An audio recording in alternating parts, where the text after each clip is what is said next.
mbote batata ba mama bandeko esengo ya koyeba ke bozali ebele na bandako na bino deva proposer télévision na bino pona kolanda émission na bino sur les podiums avec Ndeko Danouke Fula, l'homme du peuple et l'homme de Bokomesa na Mexina équipe technique ezali kusunganga mukola lelo mwana mboka Christian Banzolo qui est là.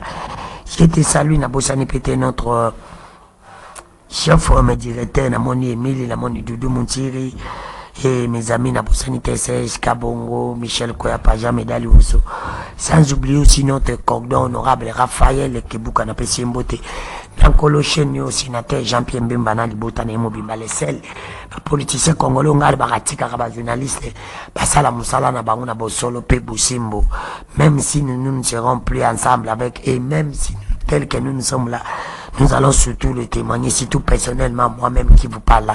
Je veux vraiment le témoigner. Il nous laisse la liberté de faire notre travail. Il ne nous dérange pas. Merci. J'ai Azane Tibabino, va souhaiter vos déranger, va journaliste, vos benga. Vraiment, il nous laisse le temps de faire notre travail. Vraiment, je vous salue. Merci à mon réalisateur aussi, merci qui aujourd'hui, il n'est pas là avec moi, mais je te salue quand même. Tu es mon réalisateur, mon frère et ami, je te salue. N'importe Fisto Atunga, Christian Banzolo, Bino Nzinga, Bino Nyonso, Bele Bozali, vraiment, j'ai l'honneur de recevoir Prophète Maïlouye, c'est lui qui sera mon invité d'ici soir, Prophète Maïlouye Mbote. Ah, ok, merci beaucoup, Papa Danou. Avant la bonne étape en Mbote, je veux vraiment remercier la marque à confiance que vous portez envers nous, de temps en temps, à cette grande émission. Il y a sur le podium, pour toi, solo là, Makambo Italie les églises, ou Italie Tamsumbo Karabiso. Vraiment, merci beaucoup, merci. On appelle sur Pembo Temingi, puis la Seigneur Tenzambe, Apambo l'émission, l'émission sur le podium, puis Apambo la pays les visionnaires. Il y a l'émission sur le podium. Merci beaucoup.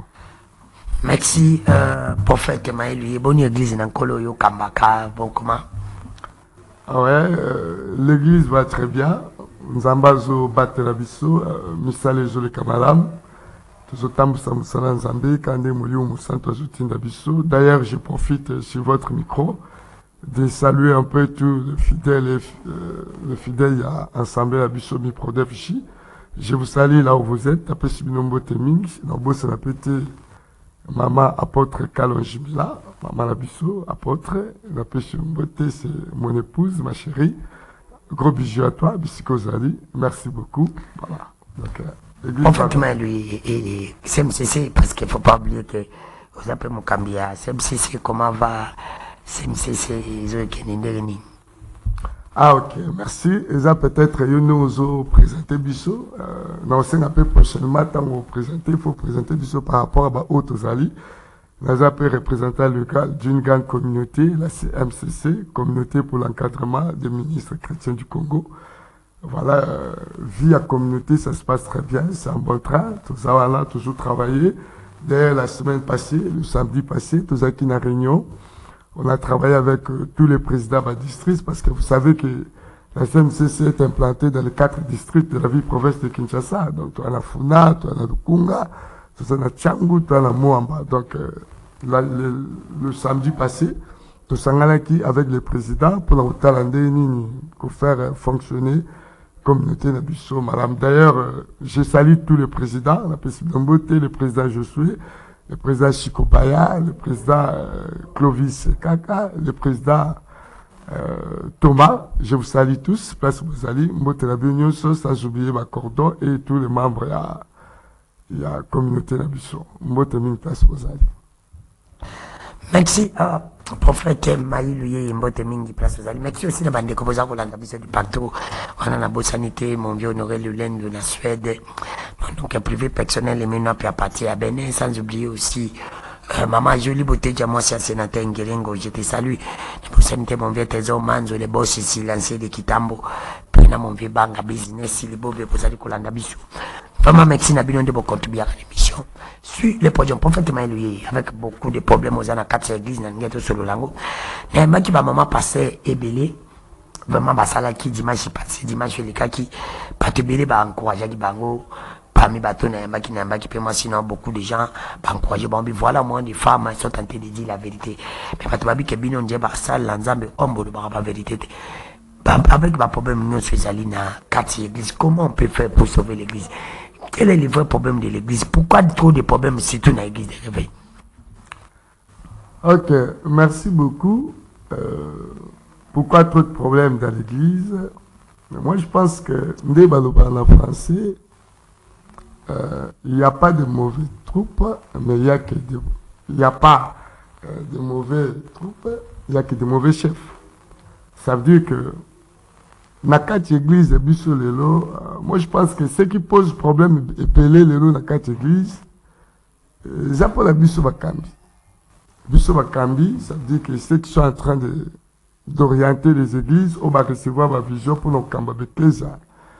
Il y a un petit problème où côté la kati c'est un du point de vue matérialisme. En tout cas, il y a un essai que visionnaire rebelle, sous kuzananzela nzambe te pour autant sabana nzambe normalement kolakisa o bazo senga biso de bible baki biso aller faire de toutes les nations les disciples.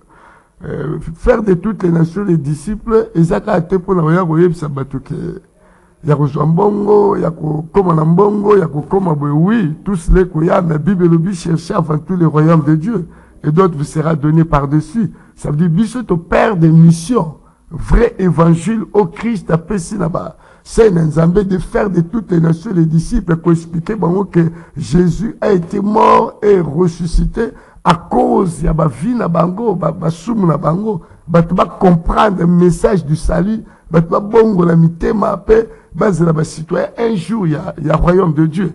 Et il y a un commencé à ce qu'au problème de l'église, on n'a plus le temps, peut-être il y a pour prêcher sur la repentance. On n'a plus le temps de prêcher sur la repentance. Maintenant là Tokomi Ming que c'est basé dans un message d'encouragement, dans un message de la foi. Et voilà pourquoi tu as un dérapage, et comme pousser sur tout, basé or, il y a donc ça veut dire que s'il y a trop de problèmes aujourd'hui dans nos églises, il faudrait d'abord bisoba au tête, au toujours comme église, de revenir auprès du Seigneur, de comprendre le message dans lequel on s'aba bengela, chaque serviteur de Dieu, pour bien travailler. Voilà, c'est un peu ça la cause. Hein. Mais chaque homme de Dieu de bien travailler. Mais Toboïte papa, Moussa Nankolo, l'église Zébéli, tout ça, l'église catholique, l'église kimbangiste, l'église protestante, l'église musulmane, l'église baptême de Jéhovah. Mais pourquoi trop de problèmes seulement dans l'église de réveil? Pensez-vous que dans la quatre églises de kimbangiste, musulmane, catholique, il n'a pas assez de problèmes. Mais pourquoi seulement dans quatre églises de réveil, il y a trop de problèmes? Voilà, merci papa Danou. Peut-être na koki koko cause de la scandale, to na scandalisé certaines personnes au Baola Ndabiso.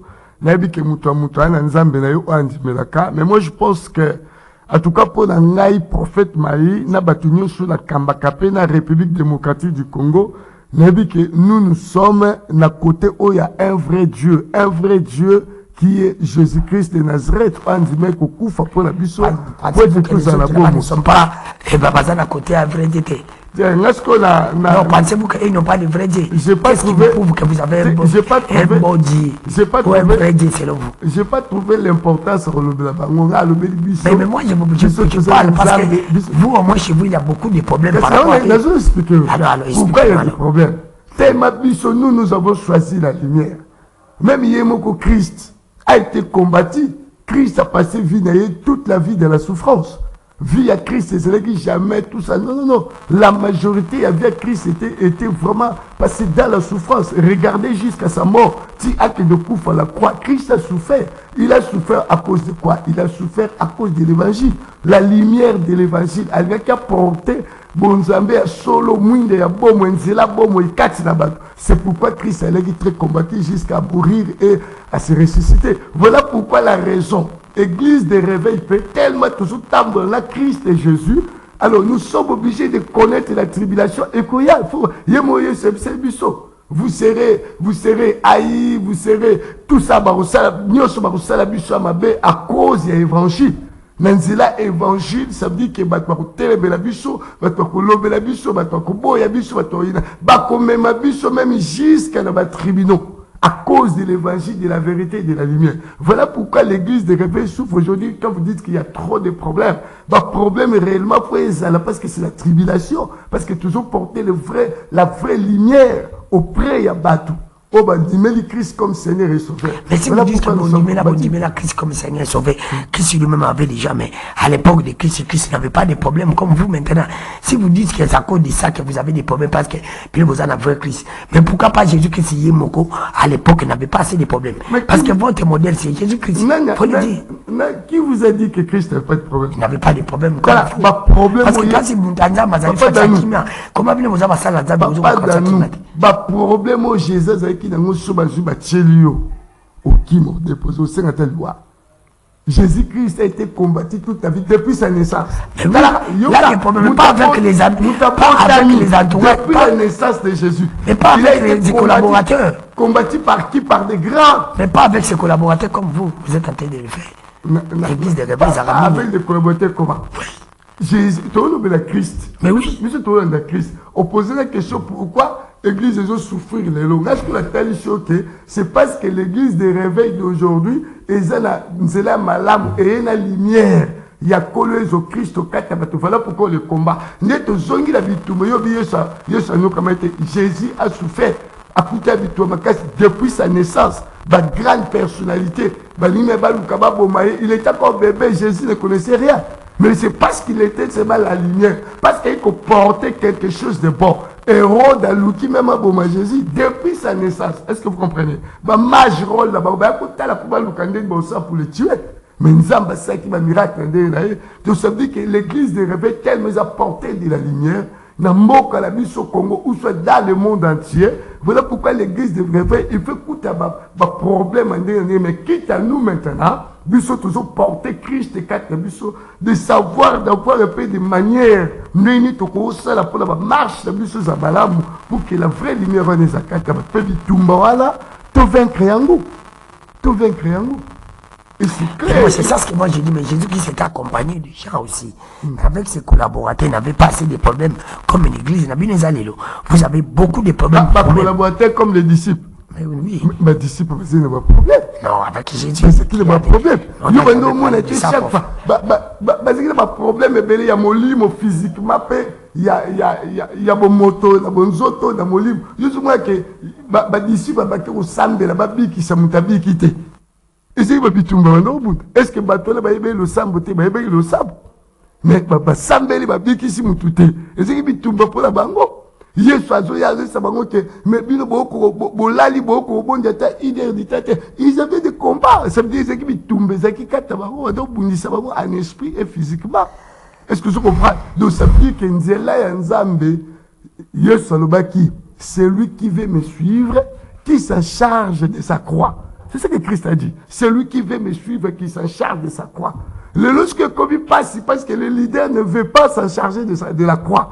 Bali comme ma croix, leader et comme non, tant il faut la grande tombe parler sur toi, rouler avec carrosse, c'est ça qui fait que ton ligne sur comme ma croix. Or, croix et Zali, ça veut dire souffrir pour l'évangile. Et que souffrir pour l'évangile n'est rien d'autre que c'est sacrifier, donner sa vie en ration, donner sa vie en sacrifice pour porter la lumière dans le monde. Et puis, ce que ma pasteur, la majorité des pasteurs, nous avons abandonné cela. Aujourd'hui, là, laissez-moi vous dire, Papa Danou, on a beaucoup abandonné. Moi, je pense que même Jésus, il a été affronté face à la politique. Jésus-Christ a été affronté face à la politique, même politique. Et il y a qui peut c'est dominer Christ. Mais Christ avait démontré que la politique était obligée de se soumettre à lui. Christ a ça, car la politique devait se soumettre à lui. Mais la politique a quoi affronter Christ. Oui, l'histoire rendue à César, c'est qu'à César. Et c'est qu'affrontement de la politique. Aujourd'hui aussi, nous vivons surtout particulièrement au Congo, même partout ailleurs. Si la politique maintenant qui prenne la place, politique n'est pas est-ce que la politique n'est pas diminuée par homme de Dieu? Mais oui, justement. Je vous dis clair. Ngala ba prier ndi nazo sabela. Nzamba, Dieu m'a beaucoup parlé sur la politique. Politique est ma bête, mais politique n'a biso autre comme en Afrique et partout ailleurs, même dans le monde. Politique est comme quoi affronter même la vie spirituelle. Qu'est-ce que Dieu vous a dit? C'est ça. Et vous a dit quoi, Dieu? Et loko nzamba lobi, et c'est ce que sensibiliser ma chrétien, que sensibiliser ma Christo. Oh, nous sommes Christ comme Seigneur et Sauveur. Nous avons sensibiliser Bino. Et on voilà pourquoi je suis devant l'écran. Bino Bolandanga Christo. Ça veut dire que politique, ezaka la Congo te, en Europe, en États-Unis, partout, et c'est le coup là. On des moments comme on est très bien moukili et ailleurs pour affronter. Il y a un rôle pour affronter vie spirituelle, ça veut dire bon Zambé, Katinabatu. Et voilà pourquoi nous avons éveillé ma conscience à ma chrétienne, que c'est la politique et à ma bête, et tam subo le baron de nous sala, osoboya pozondima. Non, non, non, non, non. Nous avons boya pozondima, ça veut dire que nous avons éveillé ma conscience, nous avons fait ça venir ma aide. Donc, la vie politique et à ma bête, que servir nation, mais il faut faire attention. Il y a un comme qu'on domine comme un des moments où j'ai à télémi pour séduire, pour détruire ma vie à Nzambé. Voilà pourquoi Bissika Bozali Nzamba lobi, tout tel ma peuple soba Nzambé ba Christo. Tout tel ma casse à prier pour tout étouffer tout ce qui est de la politique. Et quand tu la carte, et il y a pour étouffer vie spirituelle. D'ailleurs, on est dans la politique étouffer déjà vie spirituelle. Ce que tu fournis par effort, en tant que des serviteurs de Dieu, des enfants de Dieu, tu fournis comme effort de repousser la politique. De repousser la musique à la biso. Pour que Nzamba continue qu'on se contrôle, pour que ma camion se ebonga. Na kati bambo à la biso, pour que nous sommes tous au sale. Voilà, pour que Nzamba se peut savoir. La directive, donc, ça veut dire que nous, les chrétiens, il faut tout tel, makasi, et c'est côté déjà. Politique, ils ont joué déjà rôle. Ils ont tout fait déjà, bon Zambé, na katia bomo yabato. Si que bisouba autres ont déjà éveillé, peine l'équipe n'est qu'à pour vous faire réveiller. Ça veut dire que vous télé, to repousser, to benga la politique, et que nous musika, éthique à Nzambé, yango ya politique, et zanangam dango. Voilà un peu papa dans nous. Je crois que le message est clair au d'après cela. Bananyo Sanzambé, place bozali bolandango malamu bosimba yango penza so bosimba yango bomona ke nyoso prophète azoba c'est avec raison de la zoba et nzambe la biso to sambelaka webi mboka la biso Congo eza cité à kolo Jésus Christ mboka we eza cité à kolo Jésus Christ makamba minene ke bande na mondo nzamba loba et ko bandela à la Congo pe eza déjà na kata misala la biso na kata mboka la biso Congo ce que biso ni to pesa en place to tika ko se distraire la politique, la makamoussous, tout ce qui se distraire, ça veut dire que tu servir Mboka la biso, tu servir en gros. Tu servir, mais tu servir en gros, la dimension moussous, la longue moussous. D'ailleurs, la chose de Sabah, la nuit sans Zambé, makamoué koleka, peu makamoué zoya, beaucoup na toute politique. Zambé, j'ai ça sur les Kinanga, qui la politique, il y aura beaucoup des alliances. Et je crois que comme sur le plateau, car on a ça, papa, dans nous. Au Rwanda, il y aura beaucoup des alliances, ma coalition, mais ma coalition, ma alliance, sur ça, Nzamba, lobby, et aux allons d'importance, Onyo, ce n'est ça, mais aux d'importance, Nzamba, c'est la décision finale pour la Mboka Rouge. Un de ces lévites, on Nzamba, pas que Télébissa, pour la cosi, ça va camion sur la Kachamboka, pour Mboka, et ça, le Gomaram. Voilà, on Nzamba, lobby, voilà pourquoi la Zotalissa, et Nazo Senga, la politicien, Nyoso. Et l'autre est la carte, et puis ça va dire que des alliés qui touché Makamolimo. Qui touché Makamolimo, et puis ça va candé la Bible. Bible, c'est lui qui blasphème contre l'Esprit Saint et puni de mort. Et on dit Bible.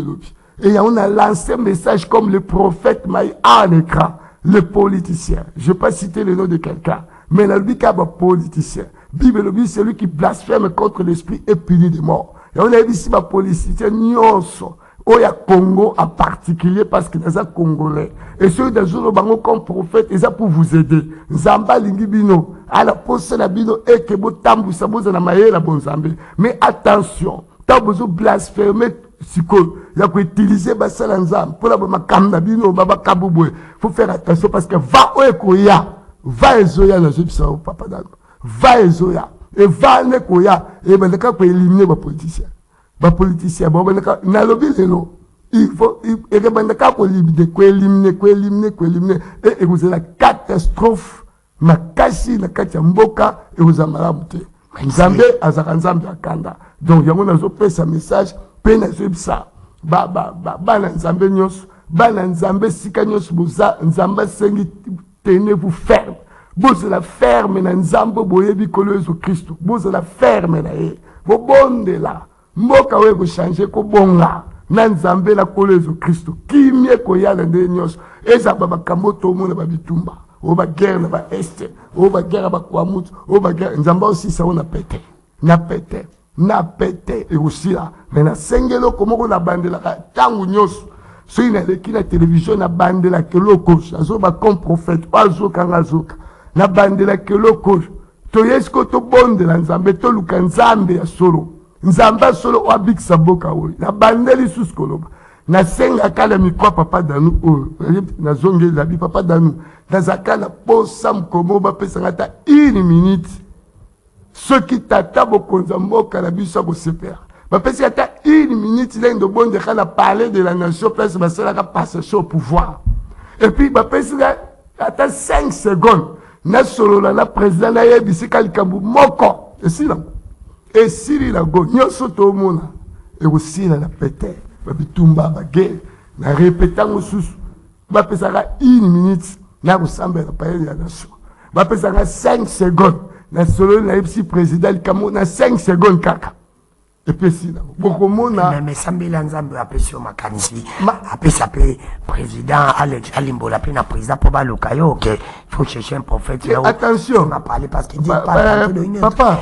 Nzamba ko lekisa yo pe na ba manière mususu pour affranchir pour mususu pas ba mon agrandir na yi.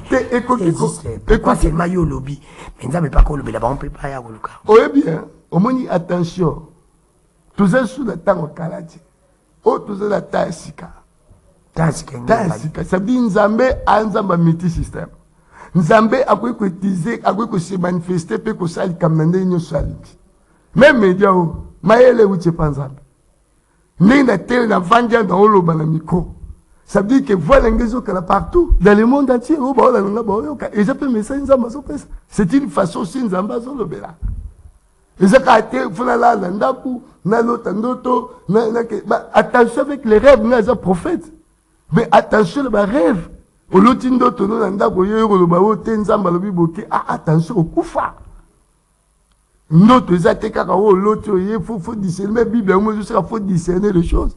Et se batebele so parce que bazo ça même professeur Lukuta devant l'écran parce que l'autre ndoto Nzamba isinga bona loti boye. Non. Merci, prophète Maëluye. Prophète Maëluye, c'est lui qui est mon invité. Faut pas nous appeler, envoyer une votation. Nous sommes en direct. Canal Congo, télévision CCTV, c'est votre émission sur le podium avec un décodeur, nous qui est fou là. L'homme du peuple et l'homme du bon commerçant. Le prophète Maëluye. Nangeto sur la non Pélicambo, il a prié pour la nation. Je me rappelle que, ça, il a prié mon corps. Maman Del Kaïda a organisé qui n'a 5 ans, centenaire. C'était prié pour la nation.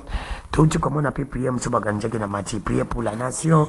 Tout le monde prié, monsieur Saga Awana, Ndolo. Et tu connais Kadimash, il y a les Nandolo. Prier pour la nation, mais pourquoi? Bonjour Sabila pour la nation. Est-ce que pour Congo Bonga faut la prier? Mais ceux qui apprennent à prier, comment on s'en va prier en gros résultat? Est-ce que beaucoup ça la paix va évaluation? Il va prier. Bon, ça va prier, rien ne change. Mais vous continuez à prier. Est-ce que là, c'est la première question? La deuxième question. Pensez-vous qu'un pays peut être développé par la prière au moment où les amis là-bas, quand nous parlons de la guerre, on peut passer, je parle de Rwanda, je parle d'Ouganda, je parle de Burundi. On peut pas passer. Et quelles sera les prières? Ce qu'on dit à cause de la place. Est-ce que tout le monde a dit que non? Pas tout le monde a la flatterie, pas Konjamboka. En présent, il faut prier pour la nation. Au moment où il va Konjamboka, va se préparer. Reste à César, ce qui est à César. A dit ce qui est à Dieu. Ok, merci Papa Danou pour la question. Très chère. Question vraiment très chère. Alors, oui, Papa Danou. Quand ça la prière pour la nation, les gens qui sont là, qui sont dans le stade, tout ça, non, basali na ndolo. C'est pas mauvais. Mais le problème est ça. Bateau va organiser ma prière.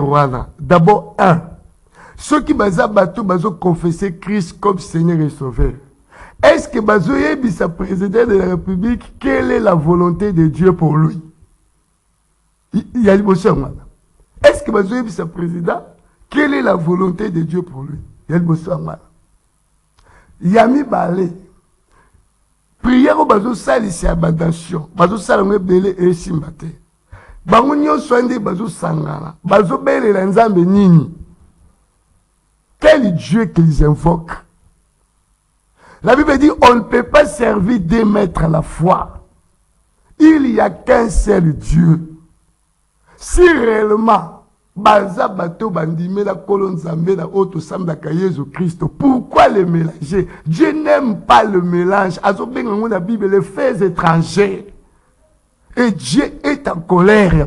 Voilà pourquoi ce monde basangani moule beti basangani bakoufi basangani accident salabi basangani okutu bandake kwei. C'est ça. Et Nzambe basangisa été et puis makaba Nzambe basala ngona sentiment te. Makamanzambe sous on a un sentiment, vous détruisez tout le monde. Est-ce que vous comprenez? Ils ont une histoire à David. Ils ont une histoire à David. Oui, mais la mboka ne pas dans nous. La mboka toujours vivre, il est solo à Saoul David. Il est solo à Saoul à David. Non, on va le call le prophète. Saoul a celui qui me connaît. À un moment, Nzambe écoutez que j'ai une décision, il y a Tika Saoul. Nzambe a déjà David. David va dire guerre dans Saoul papa. David a qu'un petit comme on Saoul va coquer nous bomaye ma bomnete. Atiki. David a qu'un moni peut-être Saoul pas atiki. Et ça parabole non pas. Nous connaissons coûter la cadence dans océan là pour nous connaître. N'a non website. David peut la coûter Saoul mais pas abominer. Atiki. Est-ce que Makamto vivre? Mais David a super pour continuer à côté ici et l'autre comme vous continuez au babengi sentiment.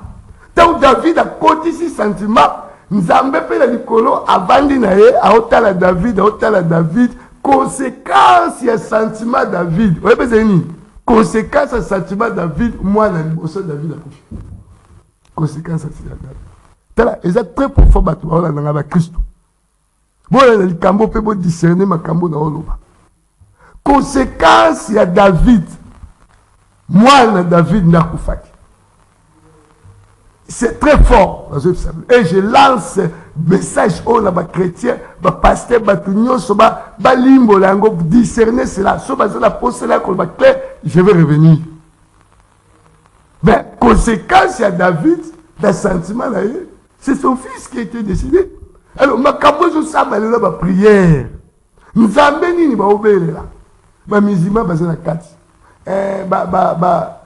Bouddhiste ba la kati. Ba kimbangiste ba. Nzamba zanga moko. Papa, attention. Attention. Même dans l'Ancien Testament, Ézéchiel ba groupe belé religieux. Y compris dans le Nouveau Testament. Voilà pourquoi Christ a demandé qu'on continue au Bundabitumba pour nous tailler ce batouké. Il faut pour le vrai Dieu et le vrai Seigneur. Attention, ceux qui bateau ont organisé prière, pourquoi vous avez un sentiment? Ceux qui ont dit que vous êtes chrétien, vous êtes chrétien, vous confessez Christ Seigneur et Sauveur, vous êtes chrétien, président Yaka, vous êtes Christ, vous êtes les lanzambe pour la nation de Bisso. Tokende to samenza mayoka mais sio komika ya kosangisa mizima boya boya omonika isa makamamboka mboka tala makamanzambe za politique te. Il y a Nzambe za politique té. Il y a Nzambe ou bien oui ou bien non. On a politique, va posera ma question, mutubiso ba oui, ba s'abstenir et puis ba lui solution. Non. La politique est pas Nzambe, Bible dit ou bien c'est oui ou bien c'est non. Si c'est non, ça reste non. Si c'est oui, ça reste oui. Ça veut dire nga la confesser Christ comme Seigneur et Sauveur, la sukiwada dans la droite qui mangi c'est o mutunzamba sala. Et fort na ngai na kosala ke yo obongo mutema olanda Yesu Christ. Ça veut dire ndeba sanga na kabanzambe belé na zo ba lelo so ba yeba te. Ndebo sangi saka banzambe belé, voilà pourquoi Dieu ne répond pas. Le Seigneur ne répond pas. D'abord, répondre parce que bon, c'est qui bouge. Alors, mais qui doit quand même dire aux hommes, aux politiciens de ne pas faire ça? Parce que soit déjà les ministres qui organisent les ministres et à portefeuille, maman d'elle, mais comment Moussa Lanzam n'est pas ébu Babylon, quoi, les alliés, mais continue. Mais pourquoi vous aussi dépassez, vous savez que non, ça ne marche pas? Pourquoi vous avez courage, c'est à cause de ça, un politique, non? Tout ça, ça te bisse, n'a pas musulman, n'a pas nan boutique, à bisse, tout ça, la prend un peu de tout. Papa Danou, pasteur, les leaders sont devenus du matérialisme. C'est à cause d'argent. C'est à cause de l'argent. Maman ministre a bu son portefeuille. Tam Soazan est innocente, la pauvre femme est innocente. Bah conseiller au baza pédailler, bah conseiller de ma bé. Bah conseiller ma bé. Bah conseiller maman ministre portefeuille. Il n'y a qu'un seul Dieu. Il n'y a qu'un seul Dieu. Et le véritable Dieu, n'a obligé de le véritable Dieu, c'est Jésus de Nazareth. Ou bien vous êtes avec Jésus, ou bien vous êtes avec Simon qui manque, ou bien, mais, oh, yo, confessez la vie, restez avec lui. Restez avec lui, il ne faut pas faire le mélange. Dieu est jaloux parce que la terre appartient à Dieu. Le Congo s'appartient à Dieu. Ça veut dire Makambo, tout ça, le Congo faisait la juste devant Dieu. Ceux qui à gauche, à droite, voilà pourquoi les choses ne marchent pas au Congo. La prière est la scène des martyrs, la prière est par-ci, par-autre. Mélange, c'est la saleté bizarre devant Dieu et le pays continue à souffrir. David, conséquence, c'est son fils qui était mort. Mais prophète, quand vous parlez de Sangisa, dès que Christian Banzo, le coup balancé, sur image, on a passé de réveil, à Kéhi, Kofukama, Nankamba, et pas ya, Palabandi, Koyaba, Kimbangis, est-ce que vous, suite au monde, on trouve pas très godin pour précisément, il n'a pas Nakamba, n'habiter ceux qui m'ont réalisé, à une image, on est pour quand même balancer ça. Tout le monde a eu beaucoup de gens commenté, regardez. Qui na kamba izana image mtafukamaki mais regardez un peu ces images wana qui na kamba fandi puis makolongolo tu peux dire quoi par rapport à tout ça?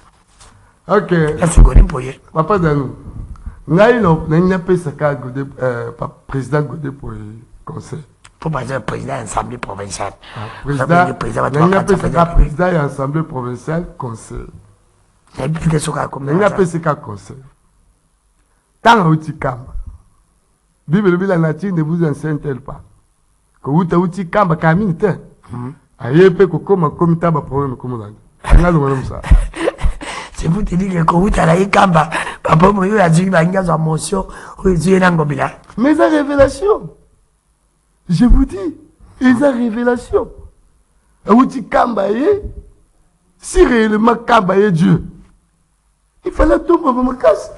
Comment vous dites que tout ça, vous avez comme un problème, vous consommez tout ça, vous avez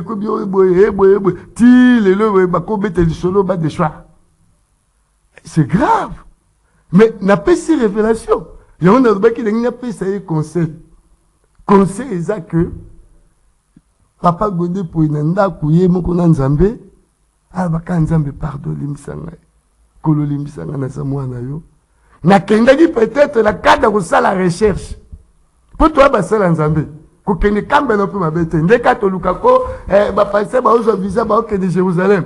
Ils ont mabete auquel peut ko rendre visite parce qu'attaque comme ça nzambe o luko se documenter. Oye ba vrai ezarande nini.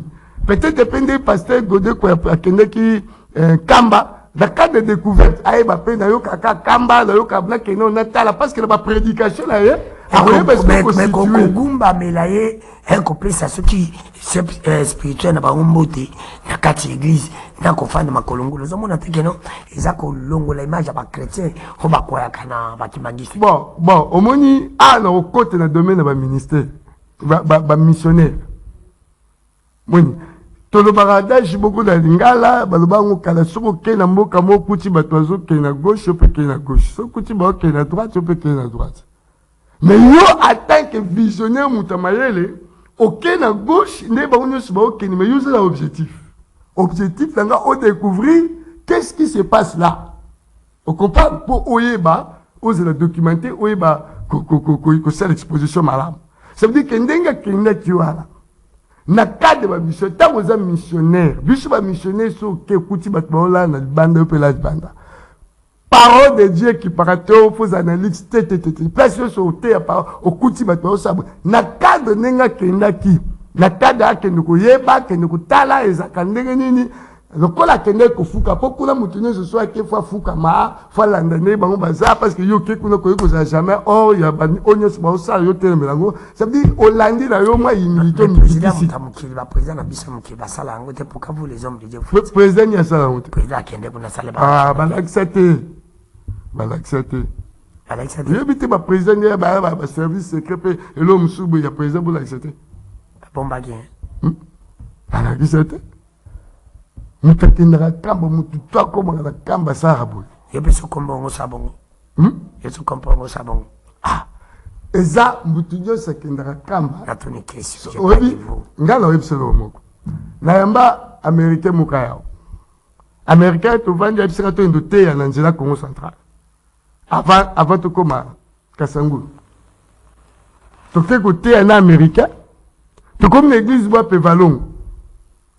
Américain bisi abi pasteur Cap na Poussane abi au monde to ya bisu pour soucier bisu za bato ba bongo mutem tous obligés ya uza pour tamande bobo tabo tout le monde ma papa américain je vous dis monsieur William là où il est na PCM aux États-Unis habiter tout le monde ma papa pour toi l'objectif to kota pour bato ba bika to longola ma papa to koti l'église pe balo ngamdele to longoli to koti to sambeli to tei koloezo Christ l'église voilà tosisi tobimi na kamba wana somo na kamba ça veut dire endenge na bango so ke kuna po la bango mibeko la bogeza endenge yoko ko buka te po so lingi na onte seke ko kende te so ke kuna osande wa mais so po sali bongo na intention que nazoluka na le moment que kasala ki bongo yango c'est là yo meki ba problème ilandi et beli balimba longola ye c'est ça pas mais oui qu'est-ce qu'on appelle une révélation.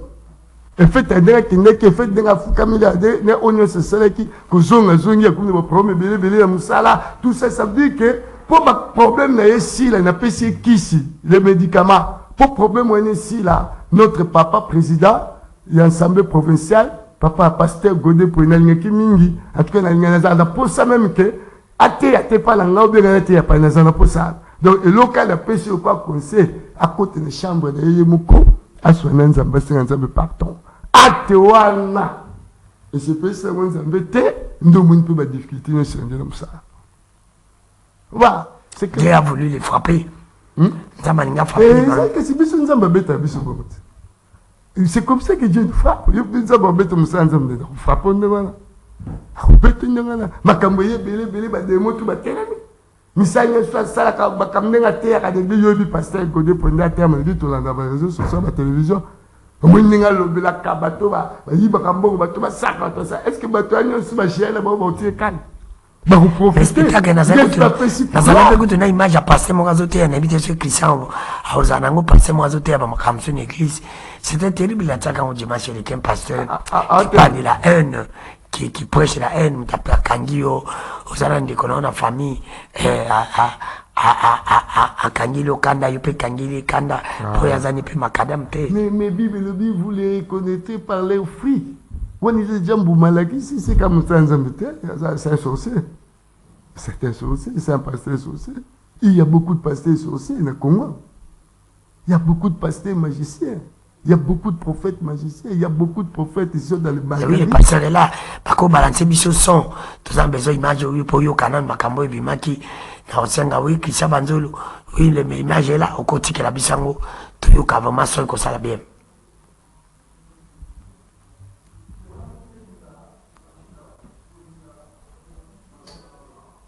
Oui, Christian Toko, on a besoin de son. Il y a image, ça va nous permettre d'avancer. Aussi la bise image wana son awa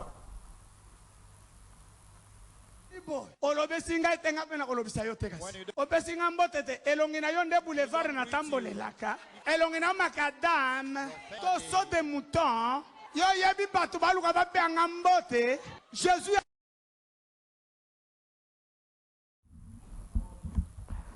Oui, merci. Je crois que pasteur Azo Kassonte sont à partir de Bissau parce que fallait passer mes commenter par rapport à Maté Awana Oyo Ezali côté Ama parce que le pasteur ici à tout Ama Kamoko je crois à l'objet que ceux qui m'ont tapé sur distance, ils peuvent passer à distance. Ceux qui m'ont tapé au Kanda, ils peuvent kangé la Kanda. Mais c'est un homme de Dieu, ça peut passer guide de réveil. Est-ce que Maté Awana est important à l'église? Bon, malheureusement, Oui, heureusement, moi je ne les connais pas, Nabiété, la Monica, Nabiété, mais ça c'est simple. Nga na uche biso que Christ a écrit le message moko. Jésus a écrit le message moko. Alors allez faites tout. Christian Kozung c'est la biso image on a passé avec vraiment très bien parce que tout un moment pour moi so Kozung c'est la biso s'il vous plaît. Passez maman yo capable d'analyser Suisse. Olobesinga itenga pena kolobisa yo tekasi. Opesinga mbotete elongi na yo nde boulevard na tambolelaka. Elongi na makadam to so de mouton. Yo yebi batu baluka bape anga mbote.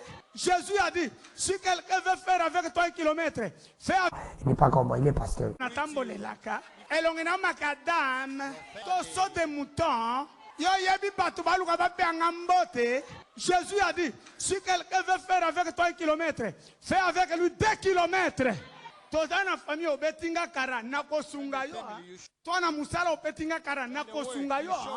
Toba na nzambe tolobisate. Ola mukaboye tina te okangelenga ilonga. Nakotala 1, 2, 3 fois na seki. Merci. Prophète Marie. Et qui m'a été à bonne bimi na 4 églises. Il a passé l'église de réveil. Bon, ok. Na yo ki bon, na yebi vraiment te na contexte ni nga lo belango. Mais nga yo lo kana loba, na butu ebisa au clair, Jésus a écrit le message moko amour. Abisso Babetu à droite, présenté gauche, Babetu de Souvana, parce que lui-même a fait ça. Il a fait cela. Donc, je pense que dans 4 églises, tout est bappé pour tenir le langage malam. Ce qui nous est très important dans l'église, c'est prêcher l'amour. L'amour, la moutonion, tout ça. On doit nous aimer les uns aux autres. Et on est acquis parmi les plus grands commandements de la Bible. Donc, ça veut dire que c'est vrai que oui, c'est vrai que Moutassali, mais c'est pasteur, ne Moutate, il y a un homme de Dieu qui a azoté un gros pasteur. Il y a un homme pasteur, il y a un contexte, il y a un mais en vérité, dans quatre églises, il ne faut pas prêcher l'amour. Nous devons prêcher l'amour. Dans l'église, il faut prêcher l'amour, parler de Christ. Christ est amour. Abisso Babetche de la gauche présente encore le jour droite, Babetakula. Donc ça veut dire que il faut tout ça. En tout cas, le message, il y a temps, il y a pour le moment, pour l'instant, période de côté, les messages doivent être basés à l'amour de Dieu. On a besoin de l'amour de Dieu. Tel amour au Congo, le Congo est devenu évité, comment dirais-je, tel Congo n'est comme passé, un n'est comme casse à Congo. Mais toujours carbone d'une manière ou d'une autre. Dans tous les secteurs, dans tous les domaines, toujours se séparer partout. Ils ont qu'à haine, ça c'est vraiment le diable. Il y a que papa Patrice, il y a un moni mutako musika nzambe c'est que azaswa mikolomingi. Ça veut dire que toujours même mot kalabiso na mikolomingi li susute, il y a un comportement autre ça na ngo na kati ya Congo. Attention to parler balkanisation. Au nom le Congo sera balkanisé, baniba balkanisé Congo. Balkanisation ngo bani ça veut dire ba diviser ba kaboli bino. Et esprit ils ont compte partout dans le Congo. Alors, le ministre de Dieu, maintenant, tout compte à une époque de prêcher l'amour. Le Congo a besoin de l'amour de Dieu. Tout prêcher l'amour, parler de l'amour de Dieu, fidèle que bien. Donc, je pense que pour la pasteur, moi je vais le conseiller simplement. L'église va changer le système de prédication est changé. Tout côté la prédication, parole de l'amour, tout prêcher amour pour la Congo. D'ailleurs, nous avons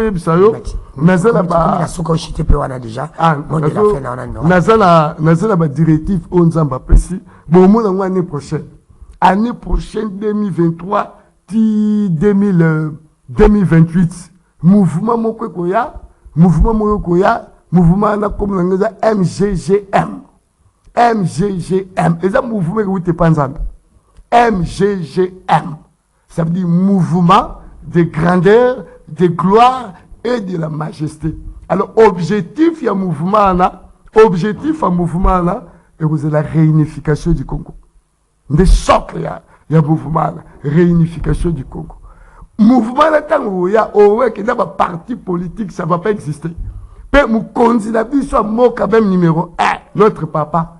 Mouvement MGG Koya, déplace papa, c'est comme en 2028, à ça obligé de déposer à Tika Makamdaye pour bamisusu mpe baosala selon la constitution de lobby na kati ya mouvement na nzambe ndako convaincre même monsieur Sylvie. voilà Prophète Maïlu, penses-tu que par rapport à Congo des Ali, au côté de la caméra, les Congolais ont vraiment réellement, Nanzambo Sambelaka, Dieu est amour.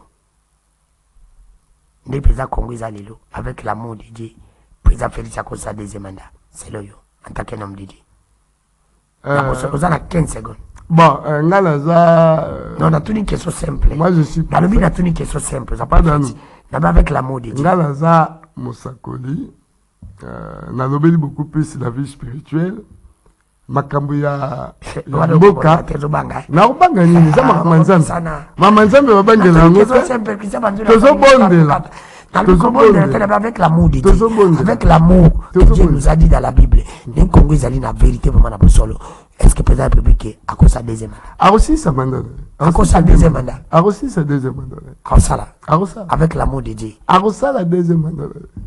Pascal Malam. Là, les monsieur qui a reçu la. Pascal Malam. A reçu la deuxième. Président Félix Antoine Tshisekedi a reçu la deuxième mandat. Pascal Malam. Père Okinangoti na suka. Pascal Malam. Tango ya reçu lisa ne MGGM. Pascal Malam. Omoni Nzambe. Nzambe ala batu. Merci. Nzambe ala batu. Na beto lisula Saoul na David. Merci. Na beto lisula. Merci. Nzamba dans la batu le président Félix Adam Tanzam. Nzambe ala batu na yepe ayana ndolenge na ye. Atambu sakabatu. Mais là biso que le président Félix Antoine Tshisekedi il va faire son deuxième mandat. Merci numéro de téléphone à la fin. Voilà, numéro de téléphone est 081 022 88 33 081 022 88 33. Voilà, moi et le comme que n'a pas ça parce que tous na mouvement moko, tous na série moko ba prière tout ça parce que na j'ai contact moko et on a dit ça bala Congo. Ça va aussi ces missions. RDC bo sambela parce que nzamba linga Congo zo ya ko bonga nzamba linga kota sa makam parce que depuis na Brésil. Depuis na Brésil, pardon, depuis na Brésil, batba na Brésil ba benga. Et puis que talabo et batona basoya na peut tout ça en contact na ba brésilien wala ba peut ba na ministère Gédéon 24 ba travailler pour la prière nzamba l'accès ba pour le Congo et ba loki na bandenge na bango ba ko zwanga et to ba zwinga do basoya a calamité na août ba ozana biso to zaka ezaka Gédéon 24 ministres ça veut dire que kuna to samla 24 journée mora semaine 24 ko bonde la pour la mboka alors basoya to kutana bango d'ici août awa ya on azo benga pena bana ya nzambe bino nyonso o pena ba confesser Christ boya tout c'est la bloc wande mutege mema mouvement ya MGGM bloc ba Christ wala nde ko sala ke to tambusa makamna biso pemboke za malamu nzambe apambola bana nzambe nyonso tozo bonde pour la bino ba programme ezali tozana du 26 au 30 juin to ko sana que le 30 juin za fête mboka ça anniversaire na biso 63e anniversaire pardon 63e anniversaire na biso to rebonde la pour la mboka na biso to rebande le 26 jusqu'au 30 na 6h juste à 7h30 donc boya numéro de contact bozalango nzambe apambola bino jusqu'à bozali merci beaucoup. Merci le 26 et le 30 organisé milieu na kati église na yomoko oizali wapi. Ah, église est na Ngaliema, précisément na Ipen, sur la grande route de Matadi, comme na Ipen, aux UK transport, qui c'était vers tout bas qui na zappé, sur Kitika na zappé, église est là. Merci na bande konyon so bolanda qui est sur le podium de Kodani qui fout la zala qui na présentation. Merci à Mwana Mboka Serge Kabongo, merci à Mimi Ngumba. Merci à Babandi Konabiso et Belé, vraiment, Salim Salam Nene Nassesak. Merci mon frère ami Serge, vraiment, il est aux alliés journalistes à solo. Puis aux alliés na bakota, il y a journaliste, merci. Na bandeko ba comprendre que puis nous avons journaliste, Coca Coca, na bandeko mchuso ba kosala. Pour na kobebi c'est encore image, encore il y a encore des journalistes qui sont là, biso za kosenga kana Mwana Mboka. Christian Bosimbe qui est notre président, son gars vraiment na raison de koyebisa biso te ke mago kota ki na kota ya présidence ezalaki non obosana koza journaliste yebaki kolekaki ndeki baninga bakoleka merci mpe na koyebisa na tata mokonzi kolo pardon s'il vous plaît na kati émission awa oyebisaki biso ke justice eza na problème nalobaki na kolobela likambo ntina soka vraiment ça les faut s'impliquer personnellement na dossier ya mwana mboka Salomon Sadela dossier na ina makambo ba kotila yi ingolo bakeno justice na mchiza na bosolo te ba meki ko sala vraiment makambo na bosolo te soki za justice na bosolo te soki ba lingo ko sele makambo yo moko kota na ngobo pesa liberté ya mwana mboka na parce que ezali ko sala vraiment soni na justice ya mboka na biso ezali vraiment ko sala soni na montage ezali tellement mabe makasi yango biso to koloba soki azana asali mabe Alexa Bailima soki asali mabe te vraiment batika na liberté ko sala malamu c'est ça aussi l'état des droits. Bye, à la prochaine, bon comme ça.